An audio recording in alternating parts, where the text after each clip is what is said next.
بسم اللہ الرحمن الرحیم۔ اللهم صل على سيدنا ومولانا محمد افضل صلواتك بعدد معلوماتك وبارك وسلم وصل عليه۔ بسم اللہ الرحمن الرحیم۔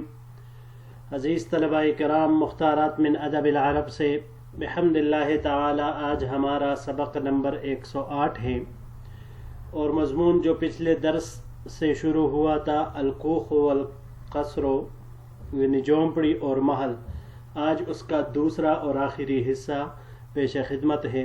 تو بڑھتے ہیں اپنے سبق کی طرف۔ پچھلے درس میں مصنف رحمہ اللہ نے مالداروں کی قابل رحم حالات ذکر کی، اب یہاں سے فقراء کے متعلق ذکر فرما رہے ہیں۔ اما الفقیر فهو اسعد الناس عيشا واروحهم بالا الا اذا كان جاهلا مخدوعا يظن ان الغني اسعد منه حظا وارعد عشيئا یا وارعد عيشا واثلج صدرا۔ ہرچہ غریب ہے تو وہ لوگوں میں سب سے زیادہ خوش عیش زندگی گزارنے والا اور فارغ البالی کی وجہ سے سب سے زیادہ راحت والا ہے، مگر جب جاہل اور فریب زدہ ہو کر یہ گمان کرے کہ مالدار اس سے زیادہ خوش نصیب اور خوشحال زندگی گزارنے والا اور بغیر غم کا ہے، فَيَحْصُدُهُ عَلَى النِّعْمَةِ الَّتِي أَسْبَغَهَا اللَّهُ عَلَيْهِ۔ تو ان نعمتوں پر جو اللہ تعالی نے مالدار کو بے تحاشا عطا کی ہے وہ اس پر حسد کرتا ہے۔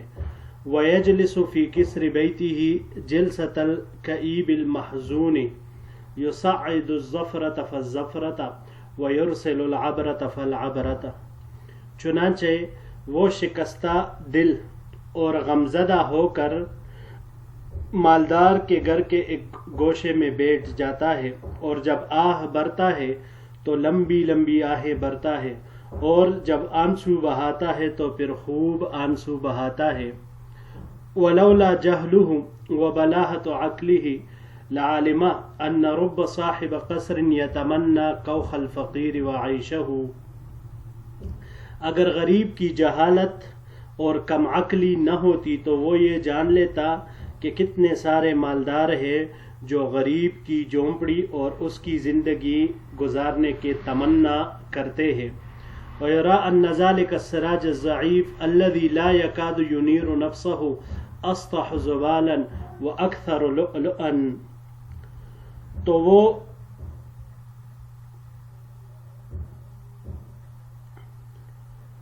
مالدار شخص یہ وہ ٹمٹماتی ہوئی روشنی والا چراغ ہے جو خود اس قابل نہیں کہ اپنے آپ کو روشن کر سکے۔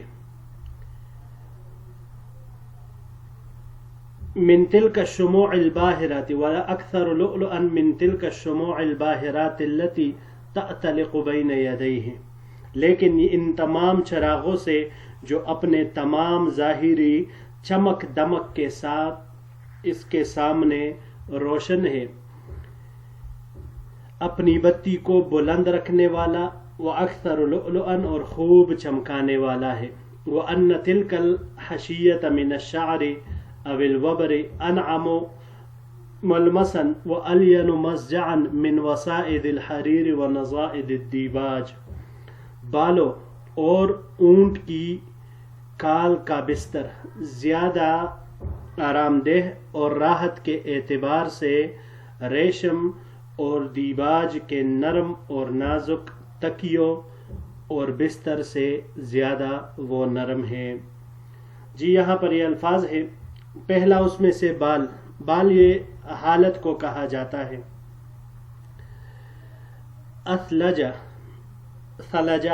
ثلجہ باب نصارہ سے ثلجن برف گرانے کے معنی میں، اور اگر ثلوجن مصدر باب نصارہ سے آ جائے تو خوش ہونے کے معنی میں یہ آئے گا۔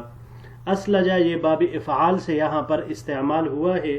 اسلج یسلج اسلاجن خوش کرنے کے معنی میں یہ آتا ہے۔ وَيَجْلِسُ فِي کسر، یہ دو طرح کے اس میں پڑھ سکتے ہیں، کاف کے فتحہ کے ساتھ بھی اور مکسور بھی، یعنی بکسر الکاف و فتحہ، سین باہر دو صورت وہ ساکن ہی رہے گا۔ یہ ایک گوشہ، ایک کونے کو کہا جاتا ہے، اس کی جمع کسور آتی ہے۔ الکئیب، کئیب کعبہ سے ہے، یہ یہاں باب سمعہ سے استعمال ہوا ہے۔ کعبن، کعبتن، شکستہ دل ہونا، اس معنی میں یہ آتا ہے۔ اور باب افعال سے اگر اس کو ہم لے لے، اکآبن، غمگین ہونے کے معنی میں یہ آتا ہے۔ اگلا لفظ ہے جی الزفرۃ، الزفرہ، زفرہ یہ سانس و آہوں کو کہا جاتا ہے، گرم سانس یا ٹھنڈی آہوں کو کہا جاتا ہے جو لمبی لمبی آہیں برتا ہے۔ باب ضربہ سے یہ استعمال ہوا ہے، اس کا مصدر دو طرح کا آتا ہے، زفرن بھی اور زفیرن بھی، لمبے لمبے سانس لینا، اس معنی میں آتے ہیں۔ وبلاہتن، بلاہتن یہ باب سمعہ سے یہاں پر استعمال ہوا ہے، بلاہتن یا بلاہن، دونوں طرح کے یہ ممکن ہے۔ ضعیف، کمزور العقل ہونا، اس معنی میں یہ آتا ہے، یا کمزور رائے والا ہونا، اس معنی میں یہ آتا ہے۔ اس کے علاوہ یہ باب افعال سے بھی استعمال ہو سکتا ہے۔ اگر باب افعال سے اس کو ہم لے لیں تو باب افعال سے ابلاہن مصدر اس کا آئے گا، بے وقوف پانے کے معنی میں۔ اسطع زبالن، اسطع سطع سے ہے۔ باب سمعہ سے سطعن، دراز گردن ہونا، اس معنی میں یہ آتا ہے۔ باب فتحہ سے اگر اس کو لیا جائے تو سطعن اور سطوعن دونوں طرح کے مصدر اس کے استعمال ہو سکتے ہیں، بلند ہونے کے معنی میں پھر یہ آئے گا۔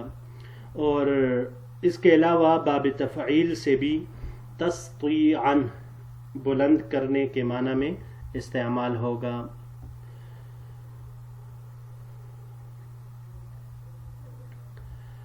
لؤلؤن،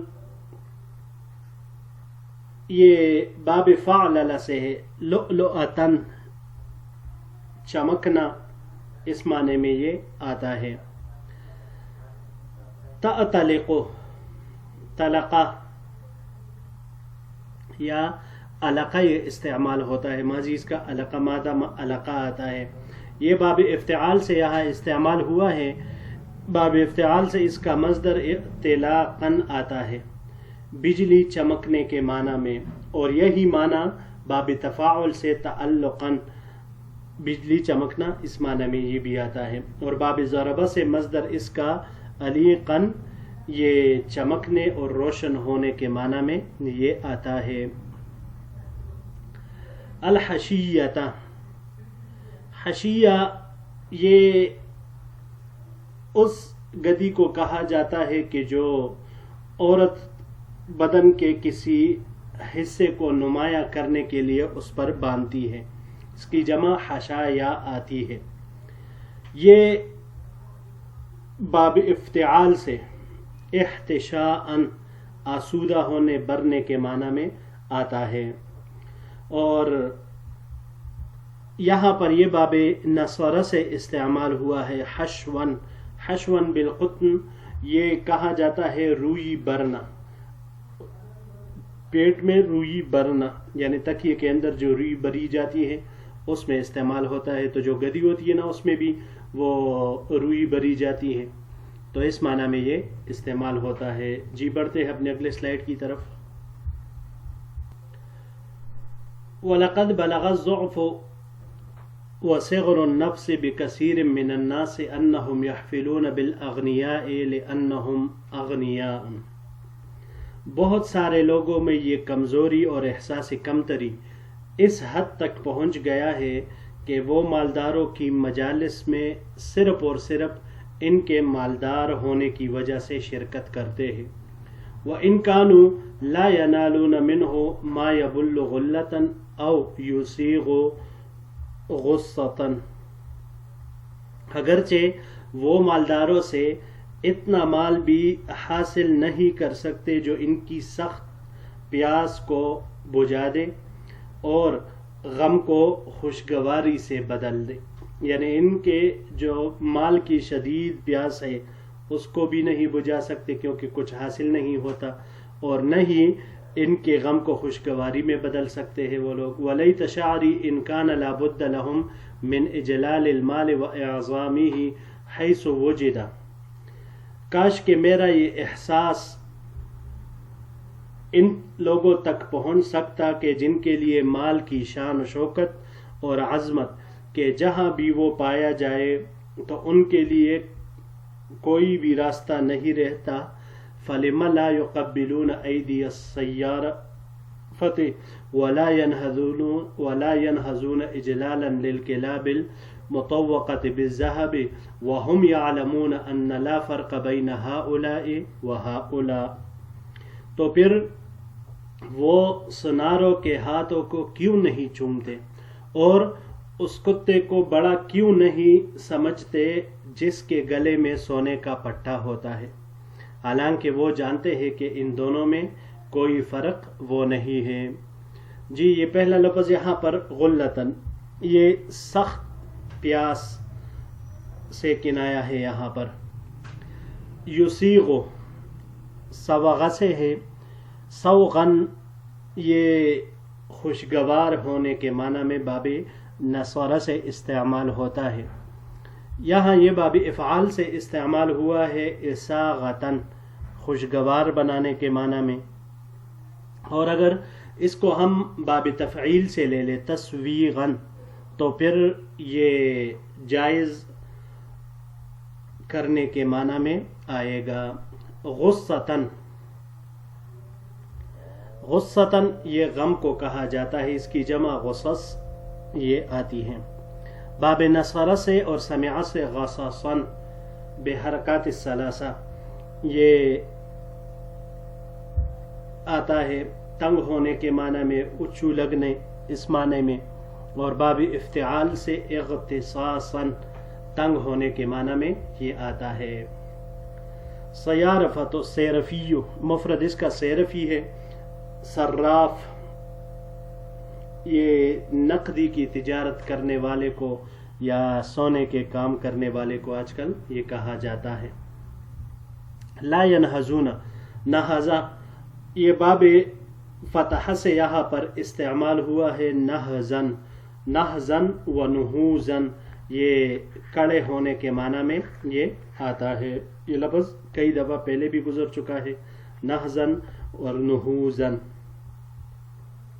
باب مفاعلہ سے مناہزتاً مقابلہ کرنے کے معنی میں یہ آتا ہے.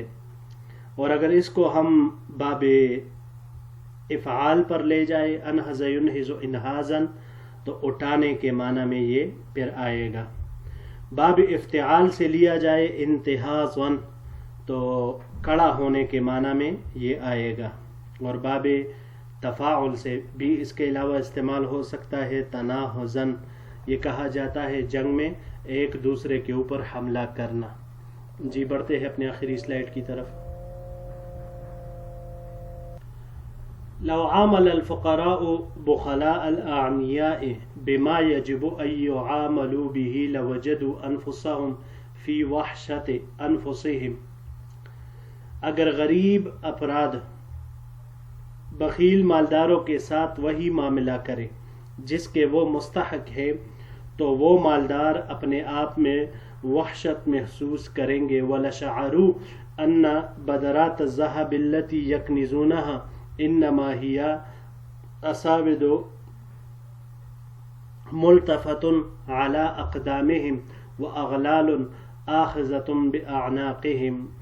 تو ان کو اس کا احساس ہوگا کہ سونے کی جو تیلیاں ان بخیلوں نے جمع کر رکھی ہے وہ حقیقت میں ان کے قدموں میں لپیٹنے والا سانپ اور ان کے گردنوں کو گیرنے والے طوق ہیں.